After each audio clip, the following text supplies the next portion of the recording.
And that wraps up the section on ES 2015. So we covered all the primary features of modern JavaScript and how you can use them to make your code a whole lot cleaner. And especially using a transpiler like Babel, there is no reason to not use these features today. A couple things we didn't talk about. We didn't talk about reflection or proxies or decorators or async, another proposed feature. And those features are very difficult to polyfill in and aren't necessarily ready for what I would consider modern web development that would be cross-platform. But they will be in the future, so definitely keep an eye out on for them.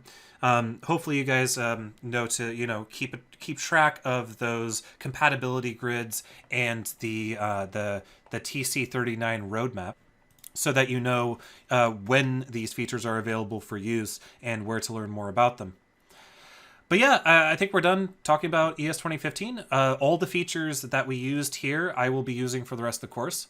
And so I guess for the rest of the course, we're going to be talking about build setups, build scripts, how to compile our less and our JavaScript, how to create really powerful build pipelines for both development and production, and also module loading. That's going to be a big one. One of the features of ES 2015 that we will be talking about later, that we didn't in this, are ES 2015 modules. And there's a reason why we didn't, mainly because they require a runtime that we haven't talked about yet. But yeah, build tools and module loading are going to be the focus for the rest of the series. And I hope you guys enjoyed learning about ES 2015.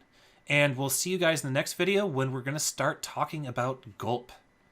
All right, see you guys later.